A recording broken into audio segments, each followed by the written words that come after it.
Le petit matin Sud Radio, 5h-7h, Maxime Trouleau. Elles sont reconnaissables par leur couleur jaune, indispensables pour des millions de Français, notamment dans certaines petites communes. Oui, mais à terme, elles sont quasi menacées de disparition. Les boîtes aux lettres de la Poste sont de plus en plus retirées. Alors une députée se bat aux côtés de plusieurs maires et veut lancer l'alerte. Bonjour Delphine Liegemann. Bonjour Maxime Trouleau. Merci infiniment d'être notre invité ce matin sur Sud Radio. Vous êtes député MoDem de la 4e circonscription du Puy-de-Dôme. Je parlais à l'instant d'alerte. Ce sont d'abord de nombreux maires qui vous ont alerté sur cette situation, madame la députée. Exactement. En fait, un député, on est des capteurs des problématiques du terrain, en courroie de transmission.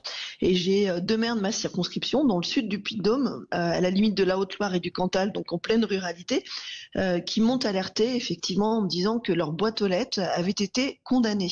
Donc à partir de là, c'est vrai que je me suis dit qu'il y avait peut-être un problème. J'en ai parlé à d'autres collègues députés et sénateurs qui m'ont effectivement confirmé que chez eux également, des boîtes aux lettres avaient été condamnées et donc à partir de là j'ai donné l'alerte. J'ai contacté la déléguée départementale donc du Puy-de-Dôme, le PDG de la Poste. Je suis voilà. Alors je suis toujours Alors, la déléguée départementale m'a effectivement répondu en me disant que il y avait un plan national d'optimisation du parc des boîtes aux lettres. Ce que j'entends, parce que effectivement en France, on a de moins en moins de courrier papier. C'est-à-dire qu'en 2008, les facteurs distribuaient environ 18 milliards de lettres par jour. En 2024, ce n'est plus que 6 milliards. Et d'ici 2030, il y en aura moins de 3 milliards. Mais c'est pas pour autant qu'il faut oublier les habitants de la ruralité. Moi, c'est mon combat. Mon combat, il n'est pas contre la Poste. Il est pour défendre les habitants de la ruralité. Il y a un tiers des Français qui vivent en ruralité. 22 millions de Français. Et notre République, elle est basée quand même sur 3 piliers, dont l'égalité.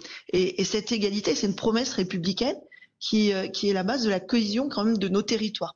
Et donc c'est pour ça que je suis montée au créneau et je me bats pour un maintien des services publics, parce que la distribution de courrier fait partie des missions de service public de la Poste, la distribution et la collecte de courrier. Donc on donne de l'argent public. C'est normal que la Poste aussi fasse un service rende un service public à ses habitants de la ruralité. Est-ce que vous pensez, madame la députée, obtenir gain de cause en fonction des débuts de réponse, j'allais dire, que vous avez eu notamment du côté de la Poste ?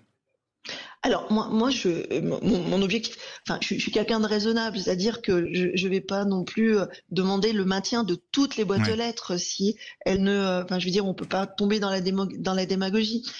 S'il y a des boîtes aux lettres qui n'ont jamais de courrier dedans, je comprends qu'on puisse les fermer. Par contre, s'il y en a un par semaine, je pense que c'est important de trouver une solution alternative ou de maintenir cette boîte aux lettres. C'est-à-dire qu'une boîte aux lettres, en général, c'est entre deux boîtes aux lettres, une boîte aux lettres jaune, c'est entre 2 boîtes aux lettres de particuliers. Donc, un facteur peut ouvrir cette boîte aux lettres. Ou alors, trouver des solutions alternatives. Par exemple, on pourrait imaginer que le facteur puisse récupérer le courrier des habitants chez eux-mêmes, chez eux, parce que une petite mamie, moi je donne toujours cet exemple parce que mes grands-parents, moi je suis issue de la ruralité, mes grands-parents y ont vieilli, une petite mamie, aujourd'hui on sait qu'on a un gros problème, c'est l'accès au numérique pour les personnes âgées, pour payer une facture d'eau, d'électricité, pour faire sa déclaration d'impôt en ligne, c'est impossible. Ils ne peuvent pas, ils ne savent pas faire. Et donc, ils font tout par papier encore. Et ces habitants, on peut pas les laisser sur le bord du chemin. Il faut trouver des solutions pour qu'ils puissent continuer à payer leurs factures d'électricité, d'eau. Et donc, le courrier, c'est souvent la seule solution. Ils ont des problèmes de mobilité également, c'est-à-dire aller dans la ville la plus proche, demande une voiture. Il y en a certains qui peuvent plus conduire, il y en a certains qui n'ont pas de voiture. Enfin voilà, donc trouvons des solutions alternatives pour ces personnes et puis associons les élus. C'est-à-dire que là, moi, ce qui m'a mis le plus en colère, c'est que les maires m'ont dit qu'ils n'avaient pas été prévenus. Donc je pense qu'il y a une nécessité que la Poste associe les élus.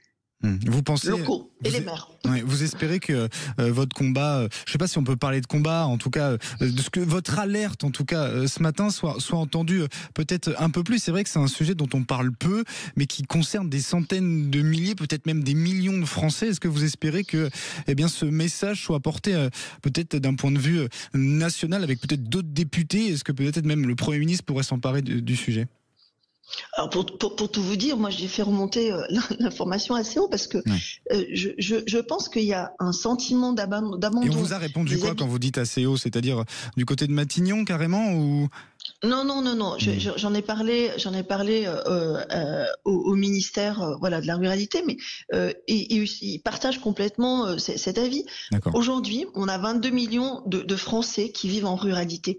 Il y a un sentiment d'abandon justifié parfois de ces habitants en disant finalement, on donne tout aux grandes métropoles et nous, on a des problèmes de mobilité, on a des problèmes d'accès aux services publics. Donc, il y a des choses qui ont été faites. Vous savez, par exemple, les maisons France Service qui sont déployées sur tout le territoire sont une très belle réponse finalement à l'accès aux services publics.